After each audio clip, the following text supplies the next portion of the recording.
tungkol sa mga problemang kinakaharap ngayon ng International Criminal Court, ICC. Pwede ka ba sabihin buti nga sa kanila?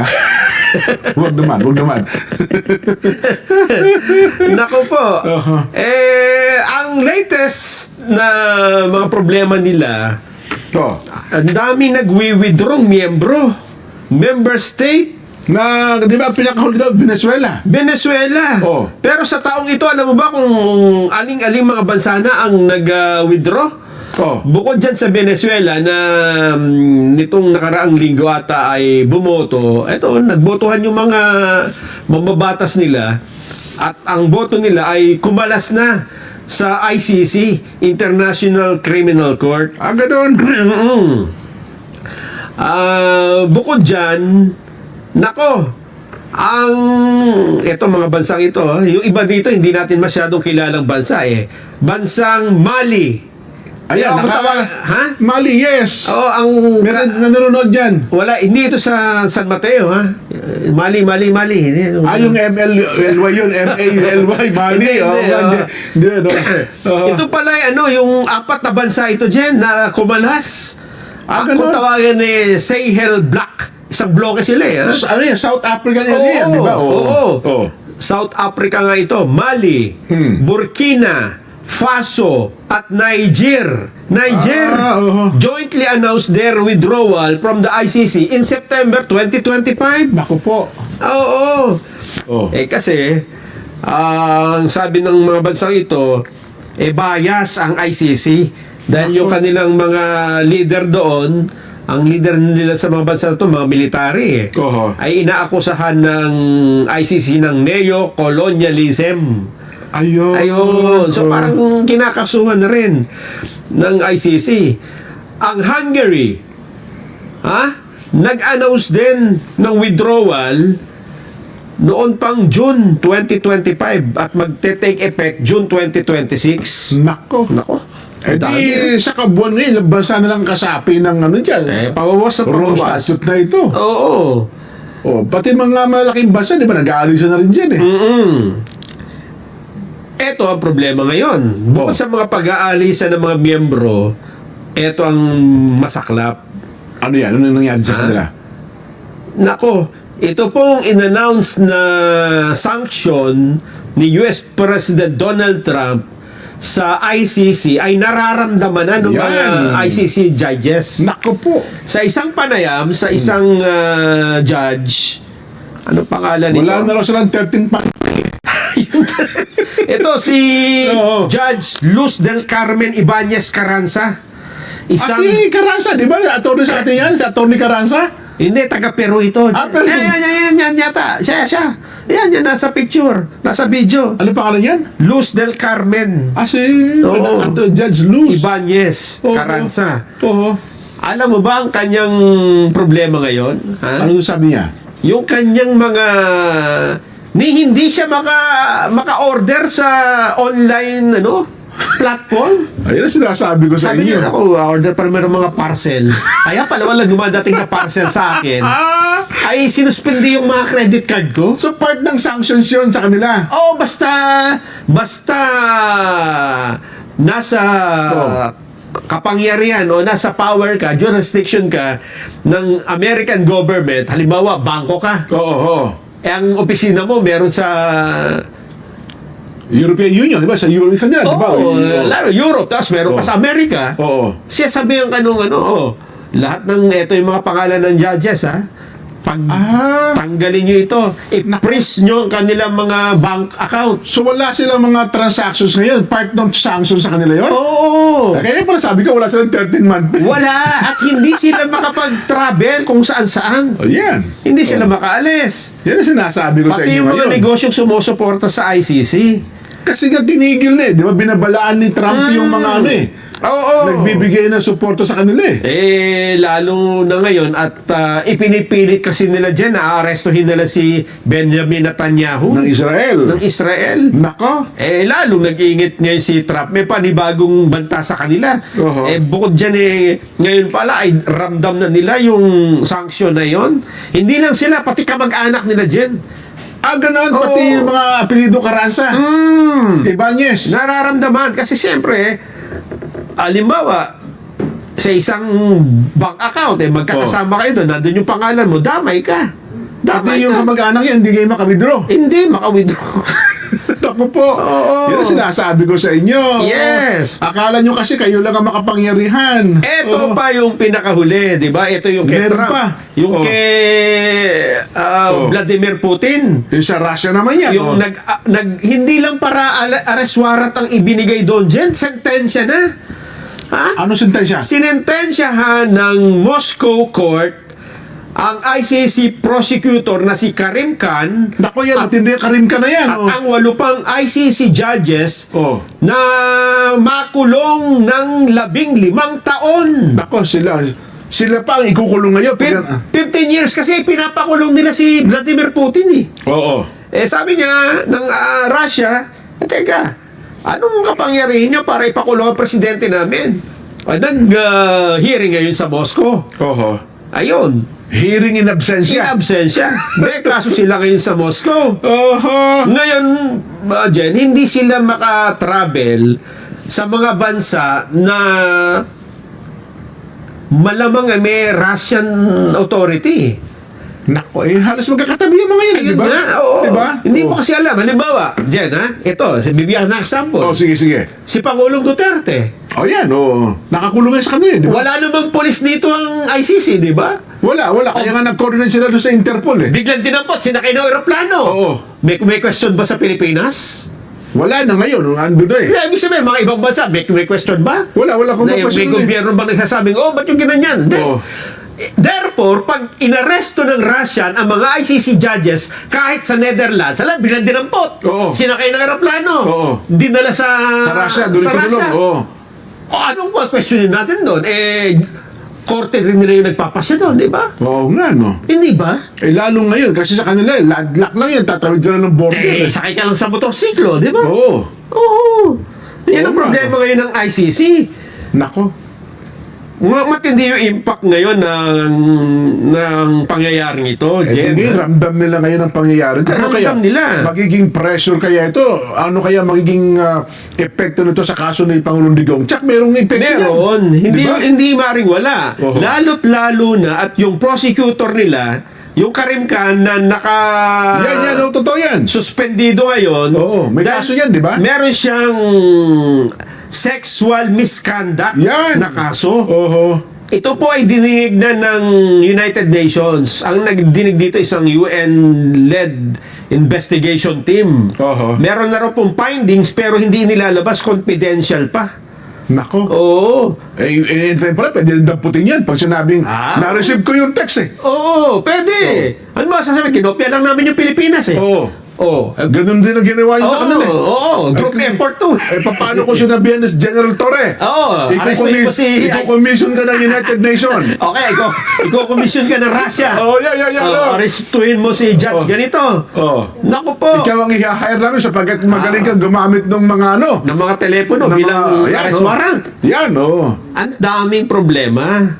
Ayan. Oo, ng ICC. Yari kayo ngayon. Kaya ngayon ay hindi natin alam kung ano mangyayari. Tapos, ang problema pa ng ICC, mukhang wala nang nagko-comply sa kanila ng mga member. Wala na. Example, yan ha, Vladimir Putin. O, Russia. Last year, bumisita ng Mongolia. Okay. Ang Mongolia ay miyembro ng ICC. Okay. Si Putin may arrest warrant. Oh, dapat, kumbaga, inaresto nila sa Arrest Mongolia. yan, dadalhin sa Oo. The Hague. Hindi kumibo ang Mongolia. Hindi kumibo. Oo. Ang sabi ng ICC, teka muna, may findings ang ICC non-compliance. Non-compliance ang Cambodia, ang Mongolia. hindi sumunod. Oh. Hindi nila inaresto si Putin. Siguro sabi ng Mongolia, sige nga kayo nga umaresto.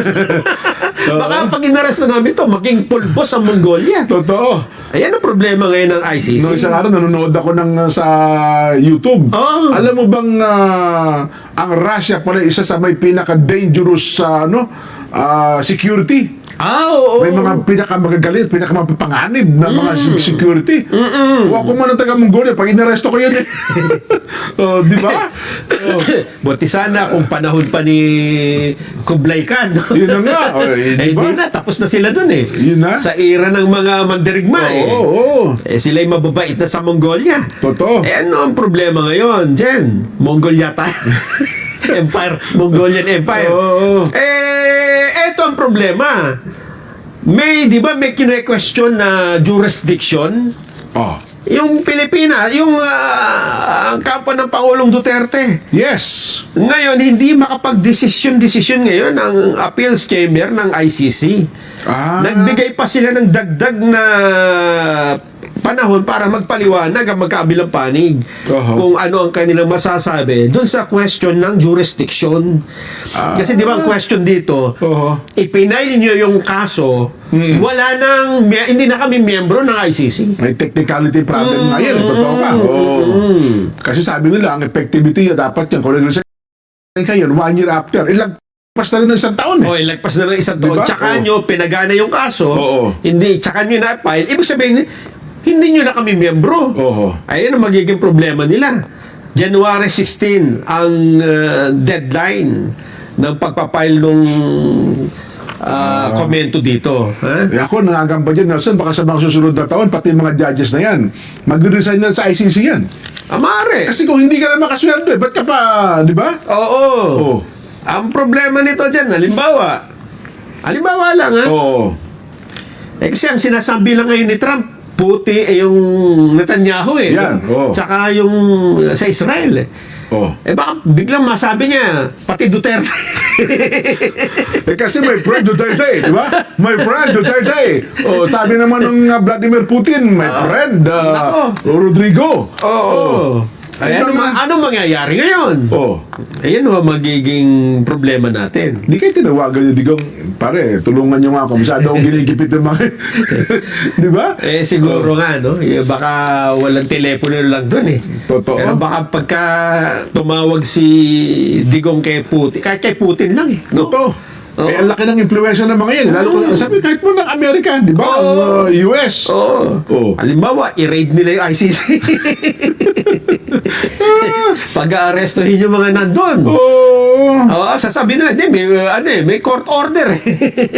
Lalo pa, halimbawa yung Russia, no? Nako. Ano yung magaling na ng Russia? Yung MGB ba yun? Yung counterpart nung, di ba yung kanilang intelligence na, tama, MGB. Nako. Di ba yung CIA? Si Amerika yun. KGB. KGB pala. Yung kung gabi, babae. Yung kinakaina ko kasi UKB eh. Kasi sabi, itol UK yun eh. KGB, kanila, di ba? Teka lang, pag ngayon, dahil po sa pangyayaring ito, dapat mag-isip-isip na po ang ICC. Pag hindi nyo po binago yung bagay na yan, hindi na kayo maragdagan ng miyembro. Lalong humihina. Lalong hihina yung po yung grupo ninyo yan. Ang sabi naman ng iba, yan ang mas lalong dahilan ngayon para hindi pakawalan si Duterte. May ganun ba pananaw? Kasi parang yan na lang ang kanilang kanilang trabaho eh. Si Digong na lang. Yan na lang kanilang trophy ngayon eh. Nako. Hindi. Kung sa kabilang banda naman, baka makita na rin pagigipit yan. Yun nga. Ang laki ng question kasi, laking issue international yan. Yes. Ay, ang problema dyan, kung makitaan mo ng biglang, di ba? Kalusugan ng isang matandang 80 anyos na. Ilang taon na ba si Digong? 80 plus? Parang gano'n. To block property and to ban immigration. And essentially, they're intended to block our bank accounts, not only in the United States, which for me is not of no significance, but also in Europe. But the thing is that in Europe, the accounts we have are in European banks that normally should work independently from any policy from the United States. So at the beginning, I was called from the bank, I wouldn't say the name now, to announce me that they were canceling my credit card and that I couldn't move any bank account in dollars I couldn't touch it because they are like kind of freeze. Well, and then we discovered that I couldn't make even an Uber. I couldn't ask even an Uber meal or an Uber taxi. I couldn't use Western Union, where normally I send money to my country for the maintenance of my house. Simply, Western Union has freezed my money without any explanation. They don't receive calls. They don't say nothing. Simply, it's done. But the most interesting thing or terrible thing here is that sanctions are not only against us, the judges, for our job, but against our families. In my case, they affected also my daughter's visa. I have a daughter who is a high-level professional also, and they sent an email to her saying that prudently they have canceled her visa without any explanation. So to the United States. So preventing her to go in for some capacity building, giving conferences or making business in the United States. She's an international lawyer, so it's really the most sad part for me of the sanctions. And also I have heard from my colleagues that these sanctions have affected their husbands, their wives, other children, etc. So this is the most, this is the worst part. For me, I don't have I come from Peru and Latin America, and we are not so used to have these digital accounts. I don't have PayPal, I don't have Amazon accounts, but my colleagues, they have, and they now cannot use their accounts. Also, my country, I cannot move my accounts in dollars. They say that I am ineligible to move my accounts, my own accounts. So this is the way we cannot buy flight tickets, etc. Just to highlight that why the judges now and this court is not deterred, because at least in my case, and I think that I am speaking for my colleagues, itong iniiyak nung Sanctions nitong from United States. itong si Carranza. Yan yung kamukha ni Leila de Lima na pangit, na matanda, na mukhang walang dilig.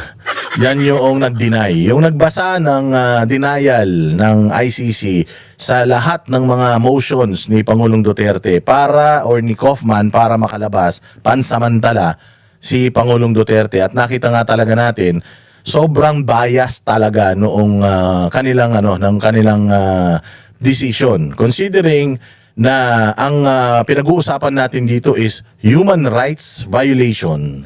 Si Pangulong Duterte bilang isang akusado pa lang na hindi pa nabibigyan ng araw kung kailan yung talagang trial niya, halos 1 taon nang nandiyan na mag-isa lang sa kanyang malamig na kwarto, considering na human rights 80 anyos na siya, hindi na siya kumbaga hindi na siya malakas. Kung si Bato de la Rosa nandiyan dyan, kaya niya sarili niya.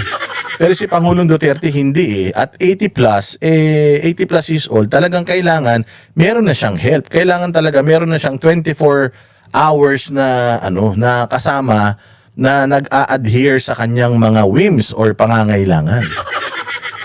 Oo, so dininay nila ito sa isang 80 plus years old na matanda na dati pang presidente at mahal ng mga Pilipino. Kaya sabi namin, tangina nyo, makakarma din kayo. O eto na nga, dumating na ang karma nila. O tingnan nyo ang nirereklamo ng mga hinayupak. Is designated to block property and to ban immigration. And essentially, they're intended to block our accounts, bank accounts, not only in the United States, which for me is not of no significance, but also in Europe. But the thing is that in Europe, the accounts we have are in European banks that normally should work independently from any policy from the United States. So at the beginning, I was called from the bank. I wouldn't. Diba? So, ang nangyari, the United States, nagbagsak ng sanction sa kanila. Diba? Nagbagsak ng sanction sa kanila. Ngayon, ang pinagtataka daw nitong mga ito, yung mga pera namin dito sa Europe, in euros. In euros yung ano namin, yung pera namin dito. Nagtataka kami bakit naka-receive kami ng tawag mula sa mga European banks na kung saan yung mga pera namin. Na naka-freeze yung mga accounts namin. Oo, nakakapagtaka. In euros Ang di naisip nito ni ate, halos lahat ng mga kumpanyang malalaki, especially insurance companies, banking, merong ano yan, may partnership or merong tawag dito, merong shares ang isang kano na business entity. So ang akala nila kaya mayabang tong mga to, akala nila sa Europe untouchable yung pera nila.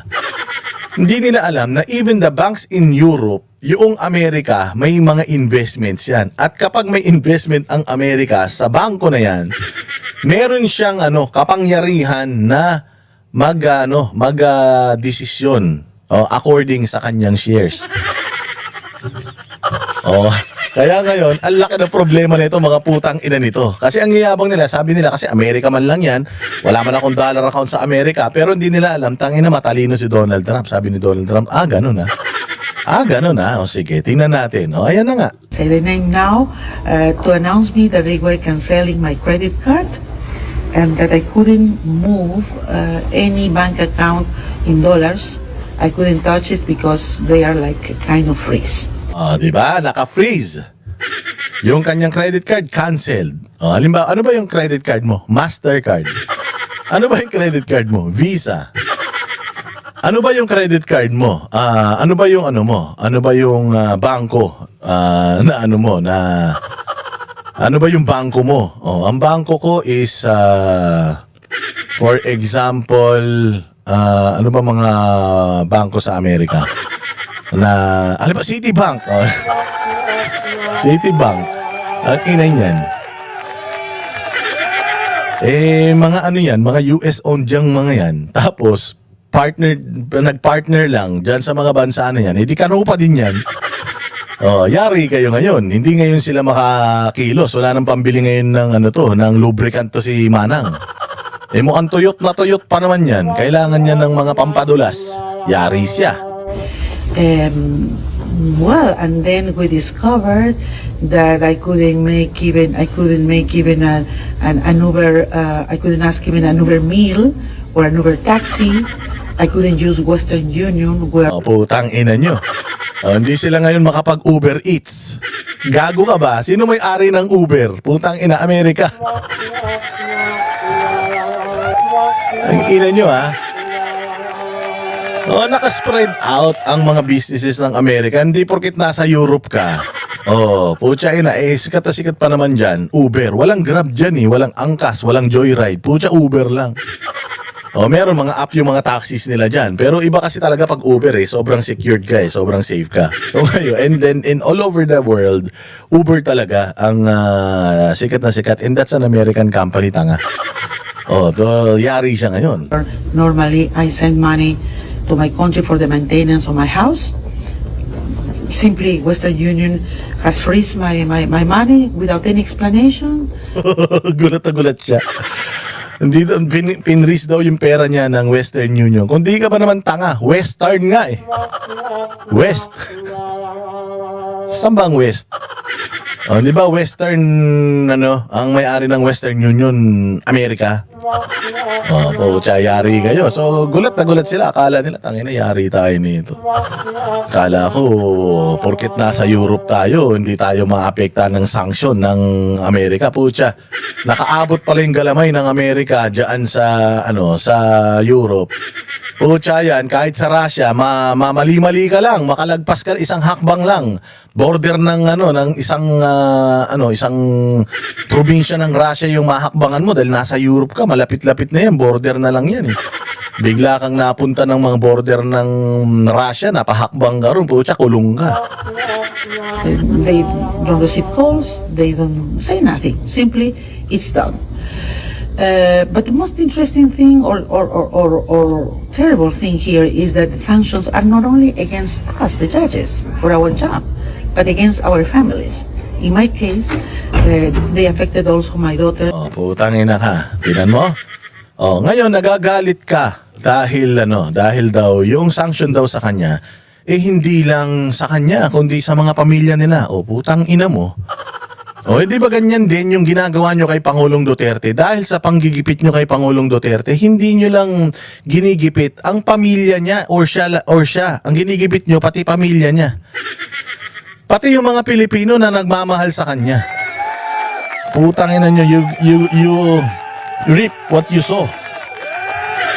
O ngayon nararamdaman mo na kapag ginipit ka, hindi lang ikaw ang apektado, pati pamilya mo, trabaho nyo yan, gawain yan nanggigipit kayo Pangulong Duterte, may request, ginigipit ninyo. O kita nyo kung gaano kahirap yung ginagawa ng mga anak niya na kailangan magpalit-palit para lang magpunta dyan. Sila din apektado sa ginagawa nyo O si Pangulong Duterte, kung inilabas mo yan, tapos ang pamilya niya naglagay ng mga tao na mag-aalaga sa kanya, do you think kailangan pang umalis nila Inday, nila Pulong madalas para lang bisitahin yung tatay nila lalo na ng ganun katagal? Hindi na nila kailangan magstay dyan ng sobrang tagal. Kasi nga alam nila na yung tatay nila is well taken care of. Pwede na rin sila mag-cellphone, mag-video call. Kaya lang hindi dahil sa political pressure na ginagawa ninyo sa Pangulo ng Bayang Pilipinas na pinakamagaling, apektado lahat. Marami pa nga mga Pilipino na umalis sa trabaho nila para lang mag-focus dyan sa Duterte Street So apektado lahat. So ikaw naapektuhan yung anak mo, pamilya mo, buti nga sa'yo. Ang ina ninyo wala kayong mga prinsipyo Visa. I have a daughter who is a high-level professional also, and they sent an email to her saying that prudently they have canceled her visa without any explanation. So to the United States. So Anong pakiramdam ngayon na yung gawain nyo nararamdaman ninyo? Anong pakiramdam ngayon, ma'am? Tang ina nyo, pakyo kayo, mabuti nga sa inyo. didn't here to go in for some capacity building, giving conferences or making business in United States. She's an international lawyer, so it's really the most sad part for me of the sanctions. And also I have heard from my colleagues that these sanctions have affected their husbands, their wives, other children, etc. So this is the most, this is the worst part. For me, I don't have I come from Peru and Latin America, and we are not so used to have these digital accounts. I don't have PayPal, I don't have Amazon accounts, but my colleagues, they they have, and they now cannot use their accounts.